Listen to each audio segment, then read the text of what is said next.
We're Zany for Zinfandel. I'm Greg. I'm Julie, and we're the Crafty Winers.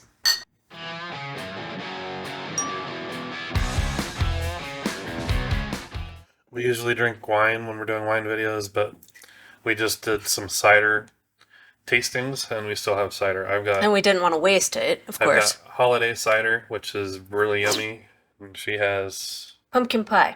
pumpkin pie, which was good too. Yes, it was. So today we are doing White Zinfandel, and we're going to give you a couple different ways you can make it. Nori says hi, everybody. Hi, Nori. Hi, Nori. Pippin says hi, everybody. 5. 5. Thank you. 5. No. Too much for Nori.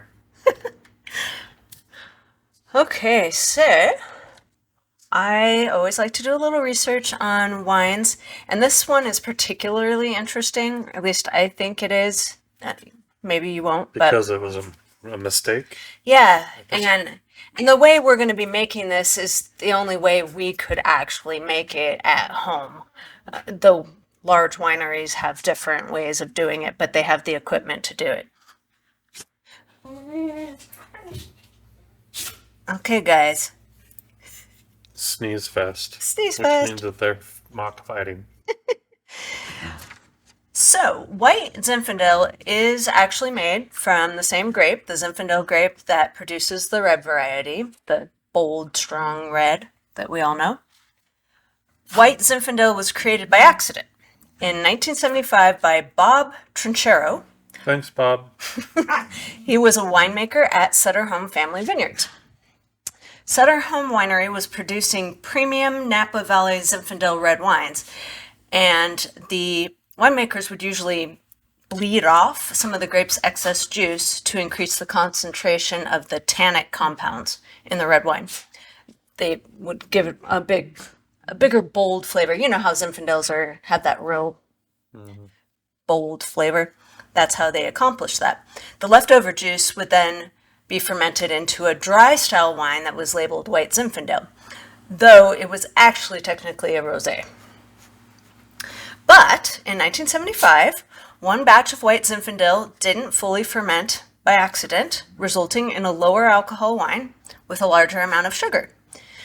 After sitting around in a jug for a few weeks, winemakers decided to bottle and sell the sweet stuff anyway, and it became an overnight bestseller.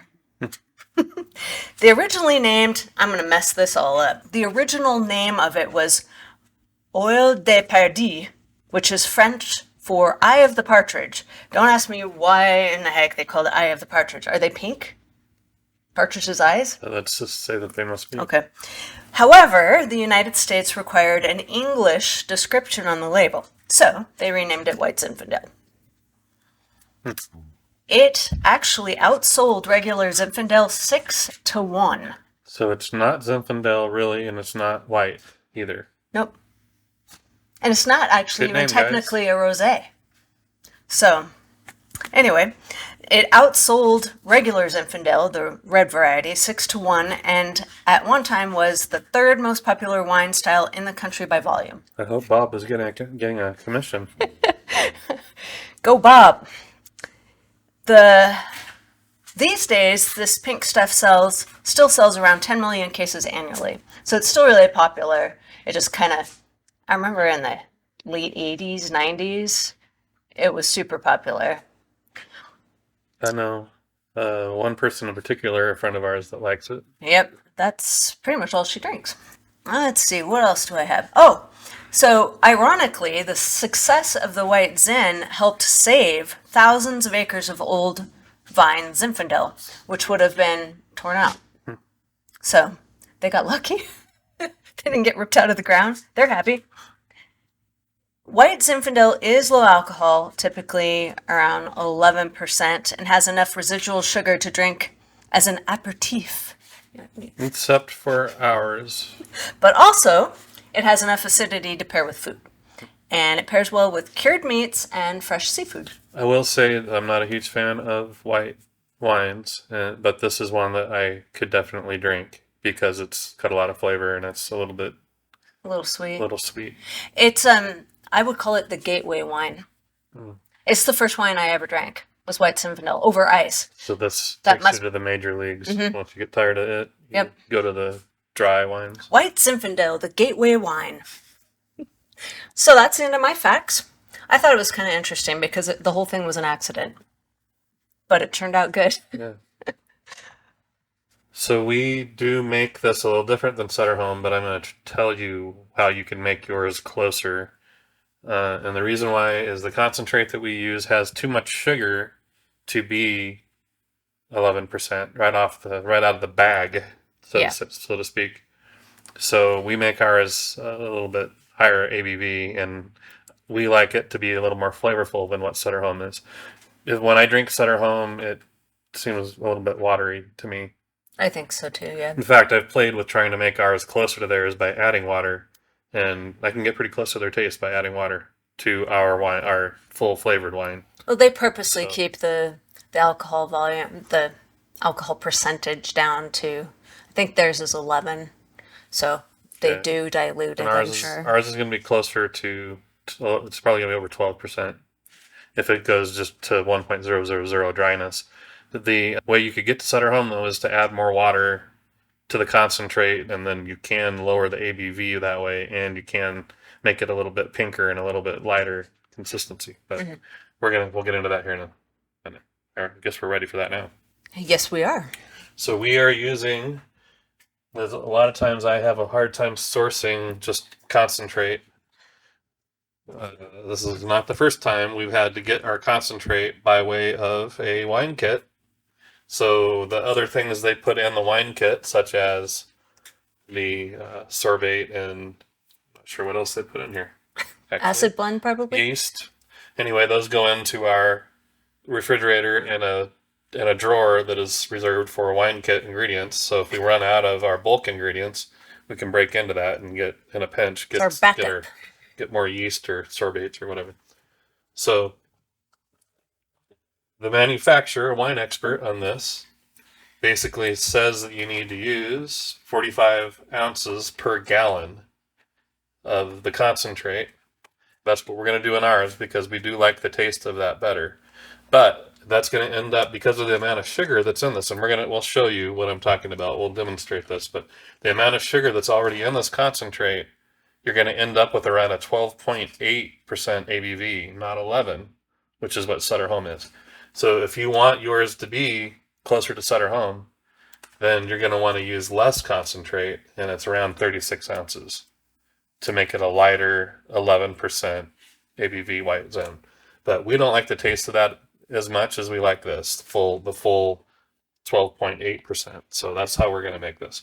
So to get the 45 ounces that I said that the manufacturer suggests, you take, at the front of the box, it says 2.11 US gallons makes 6 US gallons. So you just do the math. 2.11 times 128 ounces, and then divide that by 6 to get the amount of ounces per gallon. And we're making 1 gallon right today. And you do want to make sure that you end up with, this is one of the few wines that we have done on camera, maybe the first one actually, where we are going to back-sweeten the wine with concentrate. So that's very, very, very important with White Zinfandel that you do that, because it's going to add that sweetness, and it's also going to add a lot of flavor. So if you do decide that you want to do a 6-gallon batch, Wine Expert gives you a small pouch of what they call reserve wine, which is actually just more of the same concentrate, but it's there so that you put that pouch of concentrate in as the back sweetener. And I haven't actually even broken into that pouch because I'm making it a gallon at a time, so I'm using this as my back sweetener. And we'll get to that when we get to, I suppose, the third part of this video that we're filming. Yeah. Once the wine gets to that point. So right now I'm going to pour out 45 ounces of concentrate into our measuring pitcher. I always suggest that you shake this up because sugars and solids and stuff might settle. So it's good to kind of mix it up so that every gallon ends up being the same. And then I will try to not make a mess and get 45 ounces, which on our measuring pitcher is basically 1 tick below 48. Goes from 46 to 48, so.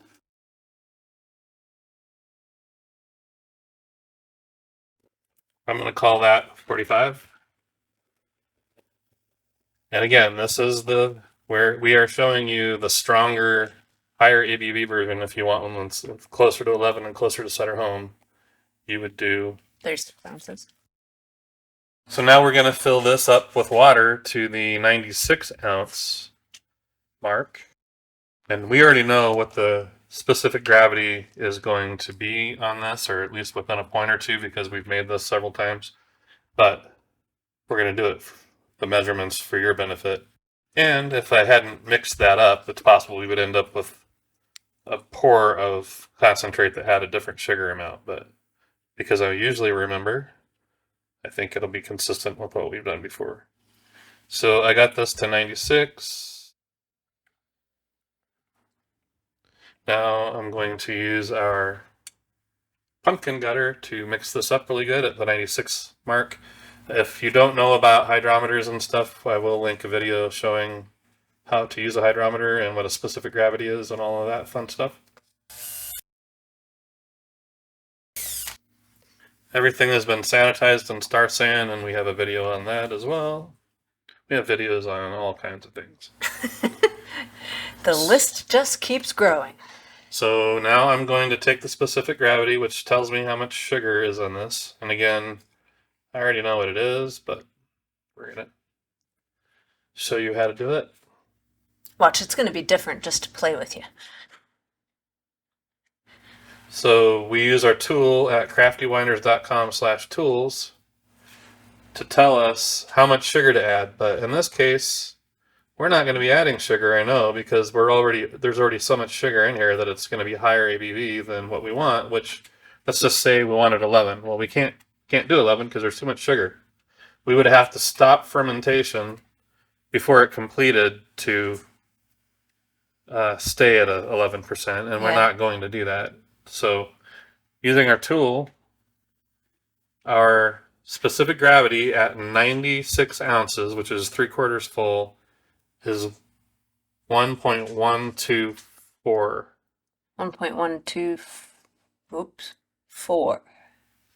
And she can put in 11% because that's what it normally is. But the tool is going to say, no. It's going to say no. So she scrolls down, puts in that this is 75% full. It says there's already too much sugar. Yeah. 3.8 ounces to hit this IG will need to be removed. So what I have done in the past is actually added more than a gallon of water to dilute it down to a gravity that was closer to 11%. I have done that before, and I'm telling you that the easier way of doing that is actually just to use 36 ounces of concentrate instead of 45. Yeah. And that'll achieve around 11%. But right now, this one says it'll be about 12.21. Yeah, and we're okay with that. Again, we like the full flavored taste, and we like a higher ABV wine anyway. So we're not shooting for the Sutter Home version of White Zinfandel. So you can choose which way you want to do it. Trust me, this way is better. But tastes better. It does taste better. Yeah. So she's going to write down it tells the gravity 1.083. But she's not gonna write that down yet because we're gonna go ahead and take it again when we get 100% full here. So we can go ahead and add probably the pectic enzyme if you'd like. Yep. Let's do that. So we are not adding sugar, although in most of our wine videos right now we would add sugar. Most of them. There's been a few. She's gonna go ahead and do the pectic enzyme though, because that's gonna be one less step. Well, that's not the right one. Potassium bicarbonate. Maybe I could read. How about the pectic enzyme? Half a teaspoon. Pectic enzyme is going to make sure that this is as clear as it can. It'll break down any small fruit particles that might be in here and that are in here. I can see some little things floating in there. And that's normal with concentrate. So this pectic enzyme is going to work during fermentation to try to break that down and make this as clear of a wine as we have at the tail end. The pectic enzyme likes to clump. Does not like to dissolve. It's easier to break it down when it's warm. Yeah.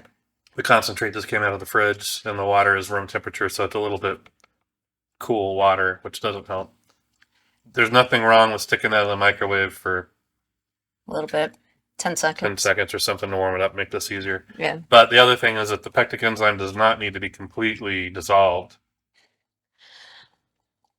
I think that's So she'll put pretty that back in good. there, and I'm going to fill this up now to 128. The reason why we do the 96 instead of 128, for those that are wondering that haven't watched our other videos, is if we had to add sugar, that gives us a lot of room to add sugar. If we went up to 128 and then had to add 4 cups of sugar, it would overflow our container. So this tool allows us to do that. It does the math to figure out what the gravity will be when you finish filling it up to 128 based on what it is at 3/4 full. I don't think I told them where it was. It's at craftywiners.com/tools. What are you looking for? Oh, lid. Got it. So now I'm going to stir this up again, but don't need to do it quite as well as I did the first time because it's already mostly incorporated. So,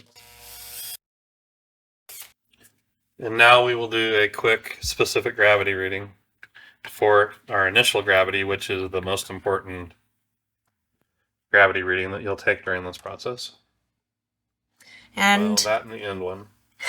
yeah, that one's important too. And you will notice I've been writing things down. We keep track of everything that we do, every step of the process on what we call a batch note. And we do have a video also on that.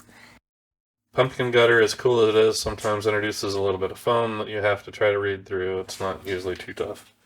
This is clear enough that I can see through the liquid to see basically what it is. I mean, we're right at 1.100, but maybe it took, say, 1.098. What was it supposed to be? I was still at 11 in here. 1.092. 2, 4, 6. I'll say 1.094. Okay. Yeah. Well, it does say about 12.2, so 1.092. I'm looking through and trying to figure out what mark is actually at the foam line. So you said 1.094, right? Yes. Okay. I almost wrote down the wrong thing. We usually find that these will go ultra dry. The last time I made this, it was 0.990 when it was done, which is a long ways really below dry. So you may end up with more like 13% alcohol when all is said and done, depending on your situation. So now we need to check our pH. We are using a new pH meter. Mm-hmm. We will link it. The old one had a lot of hours on it, and it finally gave up the ghost. And right now, that particular model is impossible to get on Amazon, so I decided to upgrade to a little bit better model. This one has a replaceable tip. Well, so that's handy. When the tip wears out like it did on our old one, you can just buy a new tip and not have to buy the whole instrument. So I'll link that in the description below. pH right now is 3.30. So we're going to want to add some potassium bicarbonate. And the last time we made this particular wine, it was exactly the same. So I know that we need to add around a teaspoon of potassium bicarbonate to get us into the ballpark of 4, which is where we want to start the fermentation. So we'll start with a teaspoon, but we don't recommend you do that. Yeah, you would need to know what if you've done it before, you can get away with doing that much. Otherwise, we recommend a 1/4 teaspoon at a time. But this is the same pH, this is the same juice, and the last time I did it smaller amounts, and it ended up being 1 1/4 teaspoon.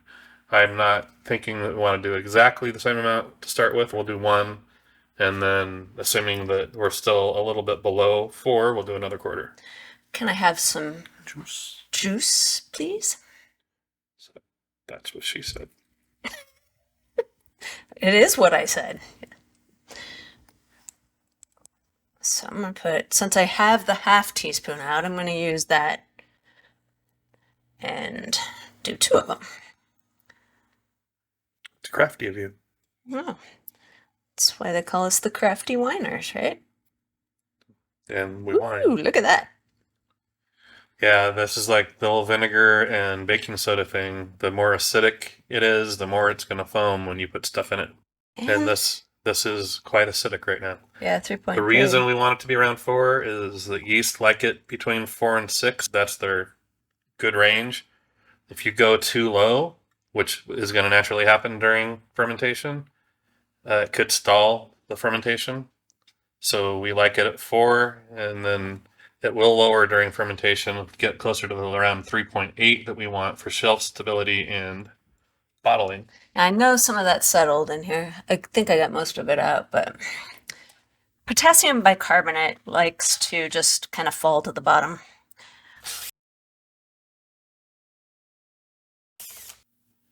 Again, I'm not expecting this to be right at 4. I'm expecting it to be a little low, but I'd rather be a little low rather than go too high. And I can live with this. It's 3.92. 3.95. Like every other pH meter we've had, the more you swirl it, it'll end up stopping, hopefully at a number. But until it does that, you have to be patient, and I never am. Okay, I'm going to say that this is right at 4. It's going from 3.99 to 4.01. So that's good. That's why we didn't do the full amount last time. And sometimes there are variables that you just don't expect. And this is a different pH meter than what we used on the last batch too. So that is true. So we're going to call this right at 4, and we're not going to add any more potassium bicarbonate. All right. So now I will give her some of this back. Yes, please. She's going to warm it up.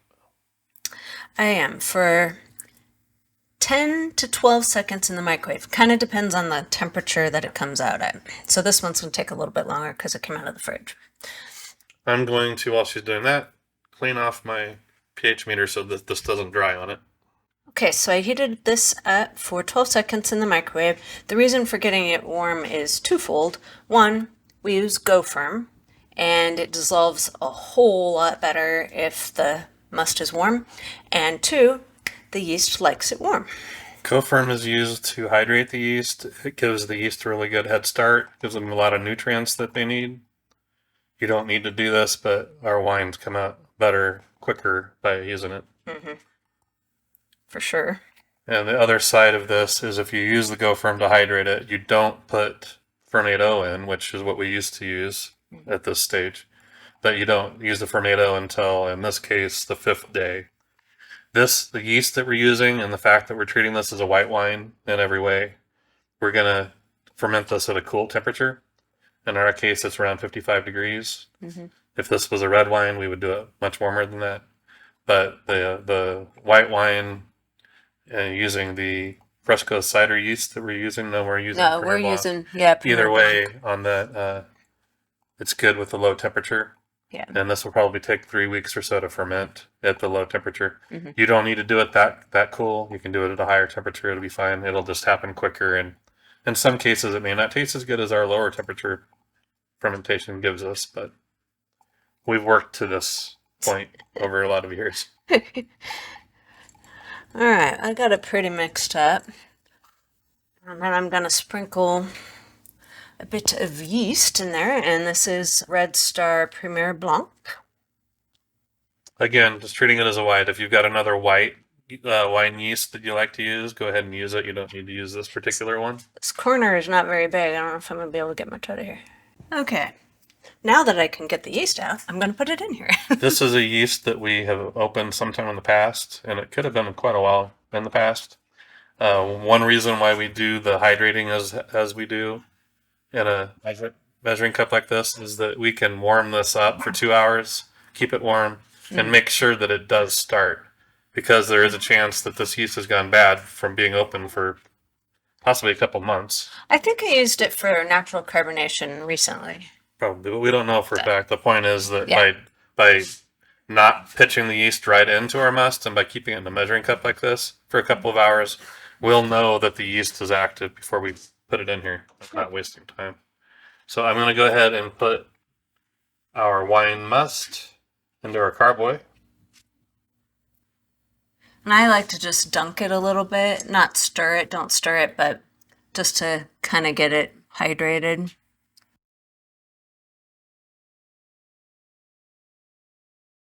So you use a 1-hole bung and a silicone tube.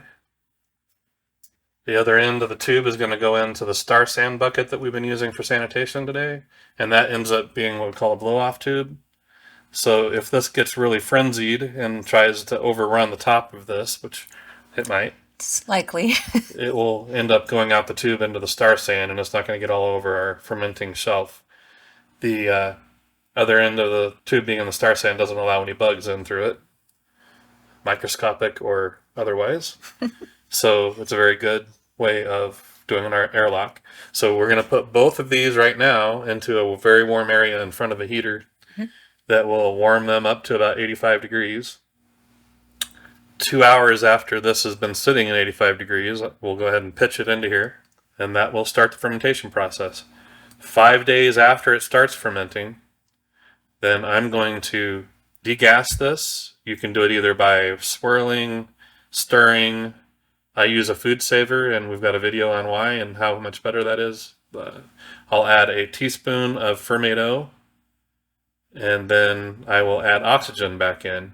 I use an aeration wand to put the oxygen back in, but stirring it also achieves that. Just you need to do a lot of stirring, and I don't like doing a lot of stirring. Probably 10-15 minutes worth of stirring to have the effect. You want to get a lot of the CO2 out, and you want to introduce oxygen back in for the yeast. And then that, along with the Fermento, gives the fermentation, the yeast, the legs to go another week or so. The vast part of the fermentation is actually going to occur in the first 5 days. And if you are going to use the swirling method, just a note, take the airlock out first. So it's open to the air when you're swirling it. So we are going to do exactly that. We will come back after fermentation has been completed, and we'll go from there. It's done. It basically finished after around a little over 2 weeks. It's been almost a month, though, because we were on vacation. So we are ready to rack this. Yes, we have. The Should we figure out what the final, ABV is? it did, I believe, when I took the final gravity reading, which is Oh. the way that I knew that this was done is 90% of the activity stopped. There's a little bit of bubbling, but that's degassing sometimes. And the gravity stayed the same 3 days in a row, which was Really dry. 0.990, 0.990. which the gravity of water is 1.00. If it's lower than that, that means it's lighter than water, which means there's alcohol present in this case. So we're using our tool at craftywineries.com. It's the Calculate ABV tool. She puts the initial gravity in, and now the final gravity. It's going to be 14%, just right at. Yeah, so this is a strong white Zen. Again, we gave you the way to make this less. This went, since it went so dry, it's higher than what we had planned on. And the way to keep that from happening is when you take the gravity, if you take the gravity all the time and catch it at 1.00, you can stick it in the fridge. Yep. And that'll pause the activity. And then by adding the sorbate that we're going to add here in a minute, it most likely won't start back up again. It would be very hard for it to start back up again after you paused it. We didn't do that, so we've got a very strong white Zen. Yes, we did. And we're okay with that, like we said before. We could choose to dilute it, too. You could add, after we rack it, we could add water to it and get it down to 11% and a less flavor, like Sutter Home is. But we know from trying this on other wines in the past that that's not the desired outcome. We'll just drink it strong. Yep. Well, our friends like it strong, too. So. I like the flavor of it this way, so. What are we drinking? This is actually, because we gave away all of our white Zen to friends and family, so I couldn't find a bottle of it. So I opened a rosé Pinot Noir, which we're going to have to do a little research on how to make that. It's interesting. It is interesting. It's very dry, and it has a hint of Pinot. Yeah. This is not, as you might have inferred, it's not our. No, it's not of our making. So The dogs are as normal at 5 o'clock on any night of the week, wanting attention for food, I think. So we're going to try to get through this. So we're going to rack this, which is transferring it from the primary fermenter that has been in since last time I saw you to the missing a part. You are missing a part. That To looked weird. The a wide mouth 1 gallon. The headroom up here was good, and there's probably a little more than there was when we saw you last because of some that went out through the overflow tube. Yep. The point is that in this container we don't want a lot of headroom because we don't want oxygen to change the wine, so we want it to be close to the top. In this case, we're going to be adding, not today, but we're going to be adding concentrate back in to flavor it and sweeten it. So we need a little bit of headroom in this. Ultimately, we may end up having to drink a little of this to get the headroom because we're not going to pour it out. Oh no, that's tragic. It is. These are usually easier to put together if you put the tip of this in Star San. I'm going to do that. Makes them last longer too because the rubber doesn't get stick as forced, much. Yeah. Forced out. So she is going to let me move stuff. Handle this side, and I'm going to handle the other side. This is an auto siphon, and they're nice. A lot better than the manual way of doing it if that's the way that you're doing it now. Or if you've never done this before, don't ever do the manual way because it sucks. It does kind of suck.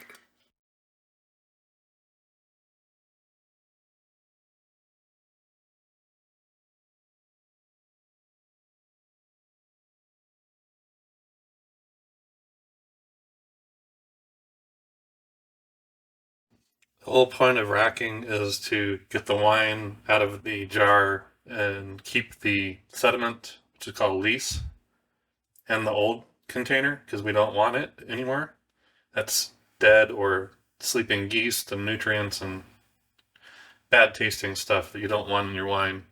So towards the end here, to keep my siphon going, I'm going to tip this so that the liquid is deeper, but be very careful to not put the tip down into the sediment so that it doesn't get sucked up in the tube. Julie mentioned that it's bubbly. That's CO2, which is a byproduct of fermentation. And there is quite a bit of CO2. You can see it bubbling in the tube. In the tube, yeah. That'll go away naturally, but also before we bottle it, we will run the food saver on the fermenter to make sure that there's no CO2 left before we bottle it.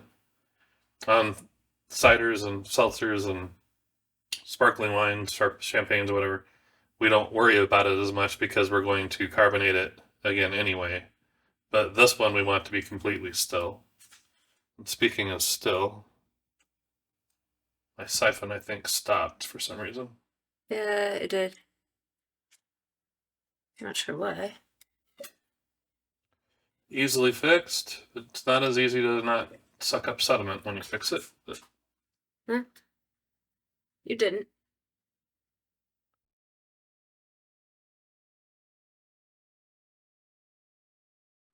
I'm not going to worry about every last drop on this because I do know that we're adding concentrate to it. So I'll clear this out of the way.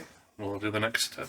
A lot of times we would taste our wine at this point just to get an idea how it tastes, but we're not going to today because we're adding concentrate to it. Which will change it quite a bit. Tomorrow, or next time we film, which is probably a week from today, and it will change it a lot. So there's no point in tasting it right now. The process of fermentation strips out a lot of the fruit flavor. It will be very dry because there's no sugar left in it. It's all the sugar is alcohol now. So it's not going to be really pleasant probably right now. It's definitely it would be like a dry. It would be like a dry white wine without a lot of flavor.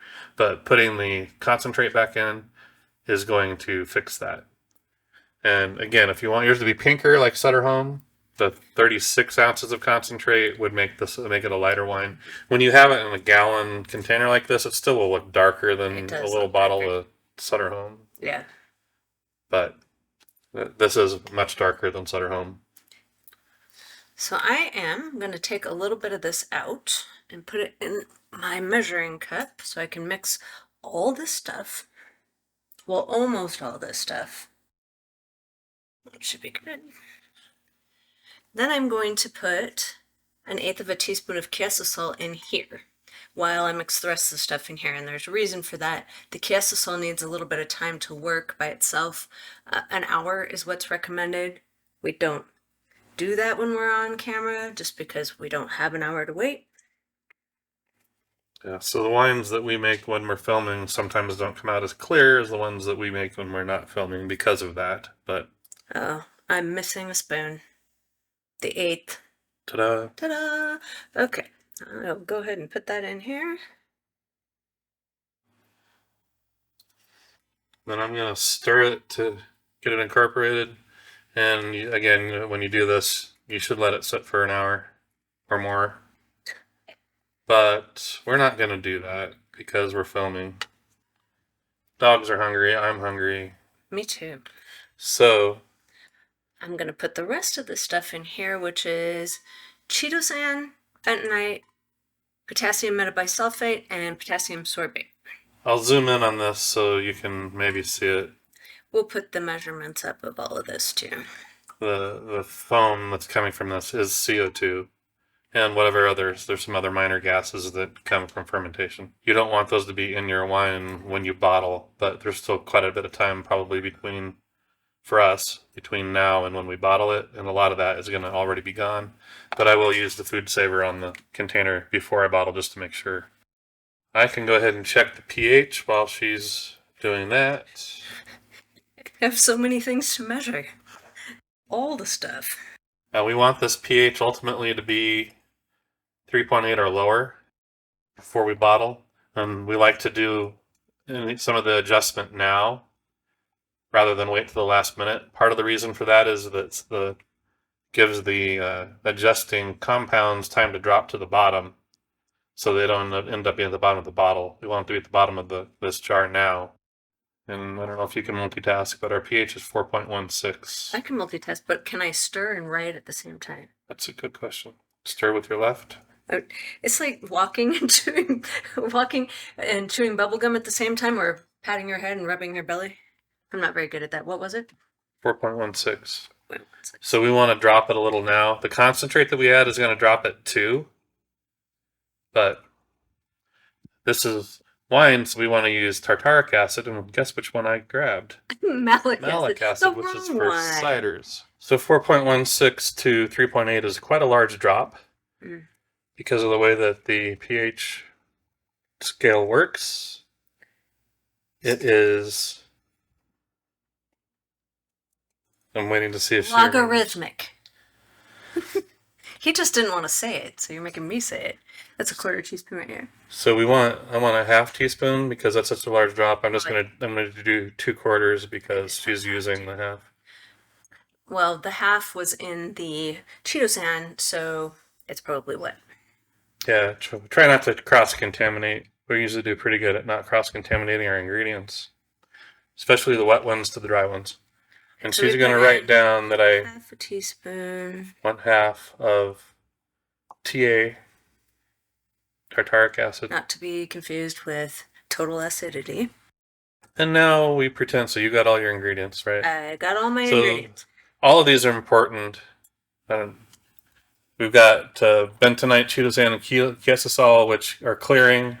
They make this as clear as possible. As pink as possible in this case, because a lot of the color will drop to the bottom, hopefully.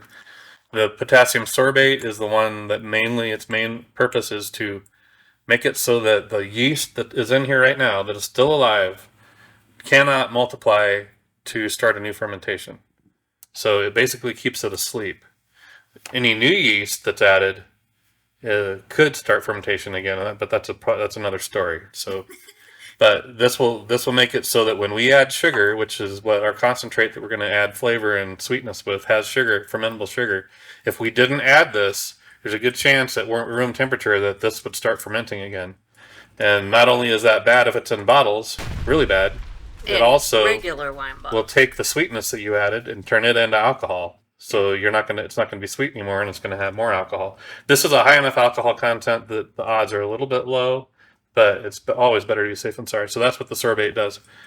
don't add the concentrate without adding a sorbate, in our opinion, unless you're going to keep this cold and never let it warm up, in which you're probably safe.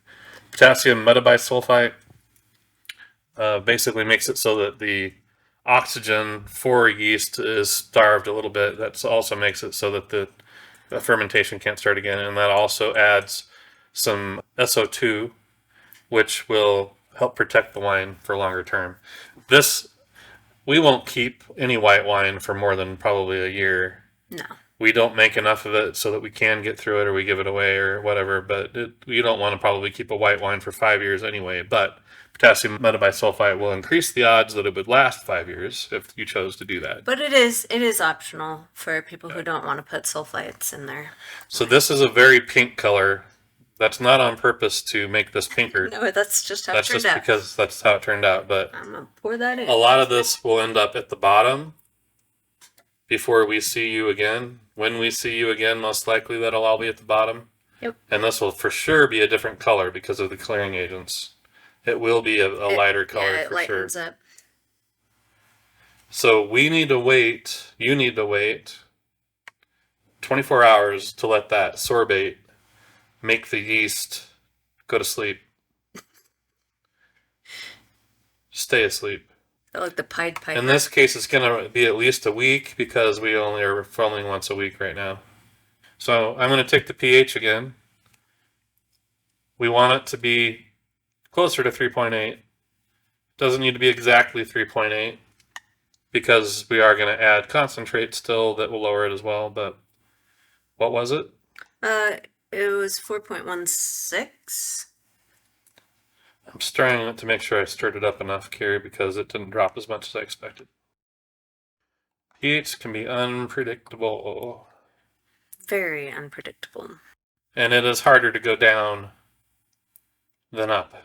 But 4.06. So we're going to want to add some more tartaric. And we added a half, so we want to add at least a half. We want to be patient. We probably should stick to a half. I'll be happy at around 3.9 or so and expect that we'll get a drop from our concentrate that we add for our back sweetening. So another half. Okay.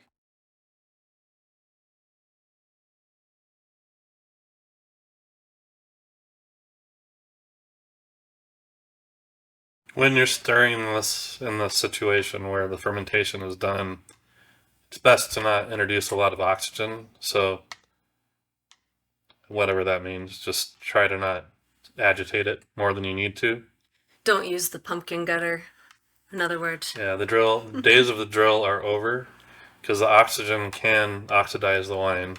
Very rare, but who wants to do a lot of work on a wine just to have it go bad? Now, there are some wines that's desirable, and port is one of those. Yep. So when we do our port video, we'll talk about that. Tawny port is desirable.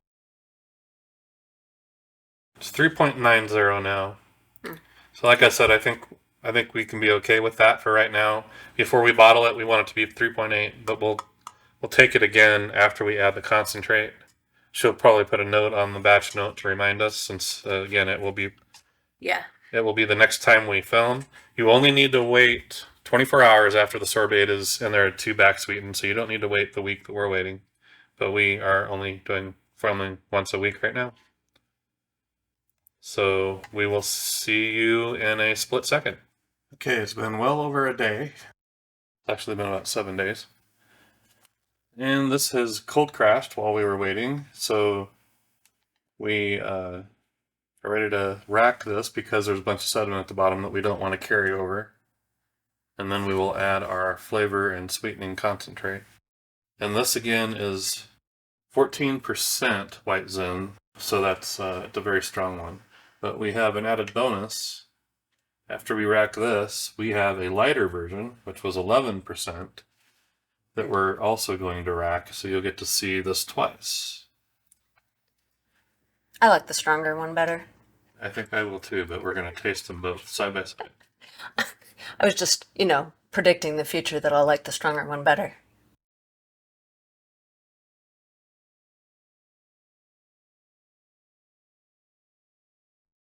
Okay, so we left all that cold crashed sediment behind. So that is our 14% Zinfandel. And now we are going to rack our 11%, the lighter version. There is a little color difference, but you're probably not going to be able to tell on camera. Okay, so now we've got stronger and weaker Zinfandel racked. So clear this off and we will continue. Okay, so we have done this, both of these batches before, the lighter and the strong, or the lighter and the weaker and the stronger. The Sutter Home and the not Sutter Home versions.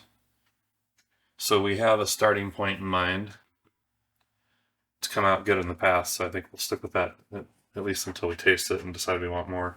So in the stronger and the 14% one, again, we put 45 ounces of concentrate in this one initially, and it came out to 14% ABV. In this one, we want to put 4.4 ounces of concentrate. And this is going to both add flavor and sweetness. Without this, if we tasted this, there wouldn't be a lot of flavor to it, and we probably wouldn't like it very much. It definitely would not taste like White Zinfandel. It would taste more like a dry white wine. And 4.4, I see 4, so I'll have to just guess on the 0.4. Because there isn't a 0.4. Again, feel welcome to put more or less, but this is what we've liked in the past. And Julie will tell me if she doesn't like it this time, I'm sure. And it goes.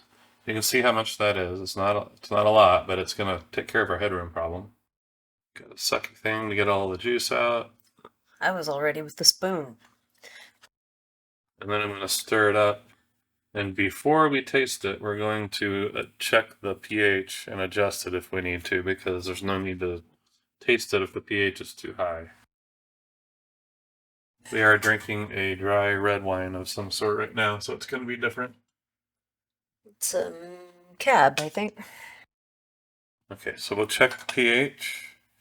Now, our pH meter has changed probably since you saw last, or maybe you saw it in the last video that we released that had this, but we use pH storing solution in the cap, so we have to wash these off now before we use them to get the solution off. A lot of our wines were good with around a 3.8 pH, but this particular one needs to be a little more acidic, so we're looking for around 3.4.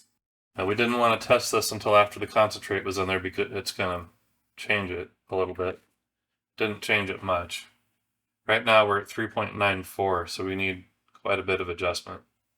So we need almost half a point of adjustment down in the pH. I'm pretty sure we can do at least 1 teaspoon. That's because that's a huge adjustment. And White Zinfandel needs to be a little zingy. That's why it's so low. Sutter Home is actually below 3.4. And that's not from a preservation standpoint. That's solely For taste.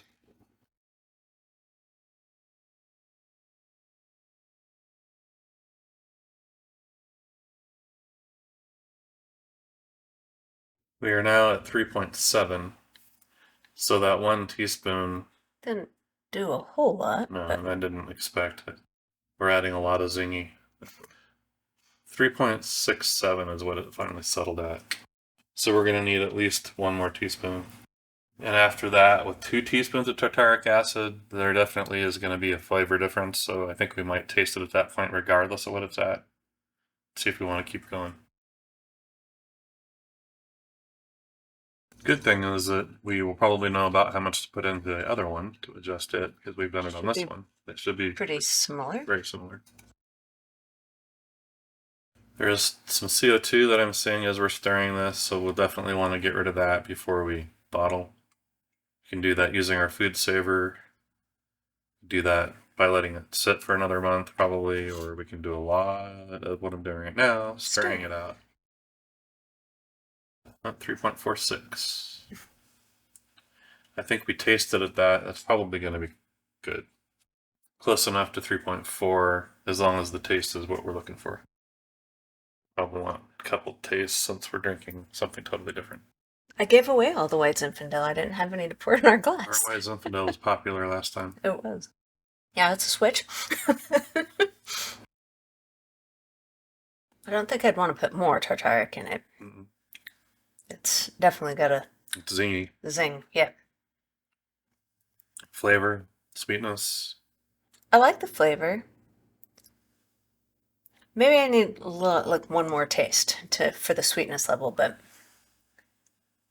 And we are combining flavor and sweetness because we're using concentrate to do both. But there isn't anything that says that we can't put sugar or sugar's fine now because we've stabilized it with potassium sorbate. no, I think it's good.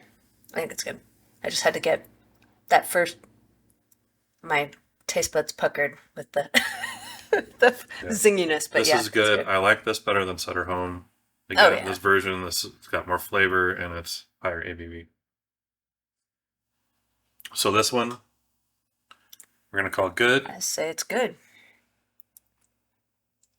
On my batch note, just because we have so many things going on, different batches going on, I'm going to say next, degas, which I put DG, and bottle. Yeah, sometimes I have to decipher his shorthand. I use a lot of two-letter abbreviations. PB, potassium bicarbonate. TA for tartaric acid. Well, there's another thing that boys will... Anyway. Jeez. Okay, so this one can go off to the side if you want. You're right, and we're going to do the same exact thing with this one, but we're going to use a little less concentrate because this is a little bit less potent wine. So this will be the lighter version. I hate to put that down on her when it's wet. We're intentionally not rinsing or sanitizing between these because these are essentially the same wine. Born on the same day, racked on the same day. And they have We're not cross-contaminating anything yet. There's lots of alcohol. Okay. Okay, so this one we are going to add. So basically, we're going to add the same proportion of concentrate to this in the difference in alcohol between the two. So that one was 4.4. This one's going to be 3.5 ounces. I am actually going to rinse this out because it still has some grains of tartaric in it. Good idea.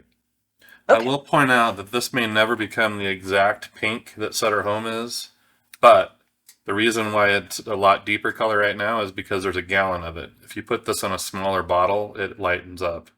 So don't be dismayed by the redness. That's how our Moscato was too until you put it like just in a glass. It was pink. That's just the thickness of the liquid, if I can say it that way.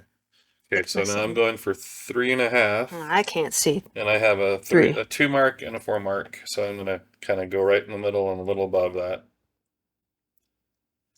No need to be absolutely accurate. This is I can't homebrew. see. 2 and a 4. So 3 is in the middle, and if we want 3.5, I want to be just a little higher than that. Okay, how does that? Yeah. So we're probably not using the concentrate again, unless you want more flavor. So I'm going to squeeze the air out of this. I don't think we have enough left of this. We would need 45 ounces to do another batch. So there might be enough in there to do another batch, but otherwise that becomes flavoring for the next bag that we buy. Okay. So again, 3.5 ounces for this lighter version. Feel free to put more or less, but that's what we've been doing as a general rule.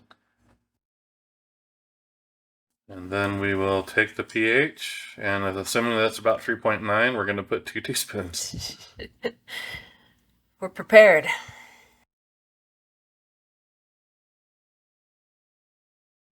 It's 3.8. It has a little less concentrate in it, so that could be the difference. So probably 1.5? I'm thinking 1.5 is going to get us right into the neighborhood. Again, shooting for around 3.4 without going too overboard on how much acid you're having to put into it. I like this a little bit more than I should probably, since it's back-sweetened and has slightly more calories and definitely more carbs. Doesn't really fit my diet right now, but it's very flavorful and it's very good. Definitely one that you want to drink chilled, Oh yeah. as most probably back-sweetened wines. Semi-sweet. Some people drink it over ice. No, I wouldn't want to do that. I Well, if you want it to be more like Sutter Home, yeah, true. so when the ice melts, it's going to be more like Sutter Home. I think the first time I ever had White Zin was over ice. Really? Yeah. Julie has a cup that goes in it's a wine glass that goes into the freezer and has gel inside the walls and keeps it cool. It's pretty cool. This also has CO2 bubbling, so same deal.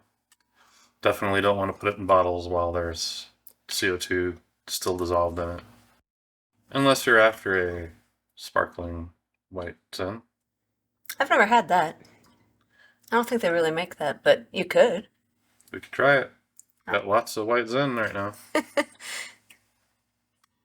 Again, for a while. Any guesses where we landed? 3.4? 3.48. 3.48. Are you kidding me? I actually guessed it right. Oh, that's what the other one was. Oh, well, I just pulled that out of my head. It just changed a little. It's 3.46. Oh. It's not quite as funny, but it's definitely... So this is a little more acidic now than the last one was, but again, this is the lighter version, so it's going to be hard to not compare to this to the last one. It's probably better to taste the light one first and then the not light one, but... Yeah, maybe. Yeah. Less flavor. Less flavor. I definitely like the other one better. But it's not bad. And probably somebody who's really used to drinking Sutter Home White Zinfandel would recognize that one more. I honestly think this could use a little more sweet. Yeah. So some sugar. Sugar or allulose? There's no reason to not use sugar because it's stabilized. It's cheaper too. Let you finish that off. We'll add a few tablespoons of sugar. 2? I don't know. I'm going off of you're the one who said you thought it could be sweeter, so. It might be just a little over tart right now, I think. The other one was more balanced. This one is a little tartar. Tartar. Let's do 2. I don't think it'll be too much. If I'm wrong, I'll drink it all myself. No, I won't. Will you? I won't. Just kidding. Calories. Carbs.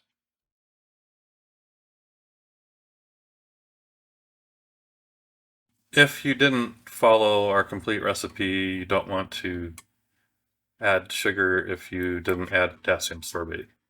Yes. Because otherwise, if you let it warm up, it's going to start fermenting again, and not only is that bad for your bottles, it can blow your corks out. Yes. It also will ferment out the sweetness, and then you'll have a dry white zin, and that definitely won't taste good.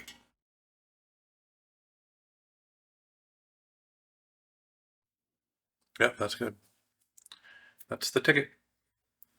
All right. So, 2 tablespoons of sugar. So again, on this one, I'm saying next, degas, and bottle.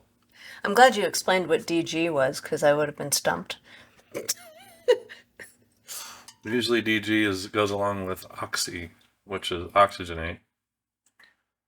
In my shorthand.